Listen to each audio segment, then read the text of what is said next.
ली नीट paper फुटी प्रकरणात मोठी आर्थिक देवाणघेवाण झाल्याचं समोर आलंय। 10 लाखात प्रश्नपत्रिका घेऊन 15 लाखात विकली गेल्याचं सूत्रांनी म्हटलंय। मोठ्या प्रमाणात आर्थिक देवाणघेवाण झाल्याची माहिती सूत्रांनी दिली आहे। 10 लाख रुपयात ही प्रश्नपत्रिका विकत घेण्यात आली होती आणि ती 15 लाखांना विकण्यात आली होती अशी माहिती समोर येते। अतिशय महत्त्वाची अपडेट या प्रकरणासंदर्भातली आपण पाहतोय। नीट यूजी परीक्षा जी 3 मे रोजी झाली होती ती रद्द करण्यात आली आहे आणि त्यानंतर हा मोठा खुलासा झालेला आहे। याविषयी अधिक माहिती देण्यासाठी आपले प्रतिनिधी अभिजित सोनवणे थेट आपल्यासोबत जोडले गेलेत। अभिजित, अतिशय धक्कादायक माहिती समोर येते। 10 लाखात प्रश्नपत्रिका घेऊन ती 15 लाखात विकण्यात आलेली आहे असा एक नवा खुलासा झालेला आहे। काय अधिक माहिती?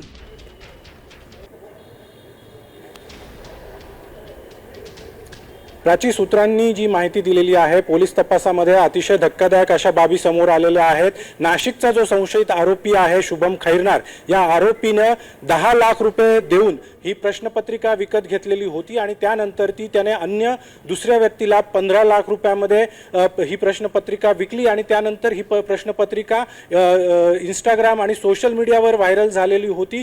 शुभम खैरनार हा नाशिकमध्येच नीटची परीक्षा देणाऱ्या विद्यार्थ्यांचं काउन्सिलिंग देखील करत असल्याची माहिती समोर आलेली आहे। आता नाशिक पोलिसांच्या ताब्यामध्ये शुभम खैरनार आहे। पुढच्या काही वेळामध्ये सीबीआयचं पथक नाशिकमध्ये दाखल होणार आहे आणि त्यानंतर त्याला सीबीआयच्या पथकामध्ये त्याच्या ताब्यात दिलं जाणार आहे। धक्कादायक बाब म्हणजे शुभम खैरनार हा जो आरोपी आहे त्याने आपला पेहराव बदललेला होता, डोक्यावरचे केस कापून टाकलेले होते आणि त्यामुळे त्याला शोधण्यामध्ये पोलिसांना सुरुवातीला काहीशा अडचणींचा सामना करावा लागला। मात्र पोलिसांनी अतिशय शिताफीने त्याला अटक केलेली आहे आणि आता या सगळ्या प्रकरणामध्ये आर्थिक देवाणघेवाण देखील मोठ्या प्रमाणात झाल्याचं समोर आलेलं आहे आणि या दृष्टीने देखील आता हा पेपर नेमका कुणाकुणाला विकला गेलेला होता, कुणाकडून हा पेपर विकत घेण्यात आलेला होता, या सगळ्या संदर्भामध्ये आता पोलीस आणि सीबीआयचं पथक आता सध्या या सगळ्या प्रकरणाची आणि नक्कीच धन्यवाद तुम्ही दिलेल्या महत्त्वपूर्ण माहितीबद्दल।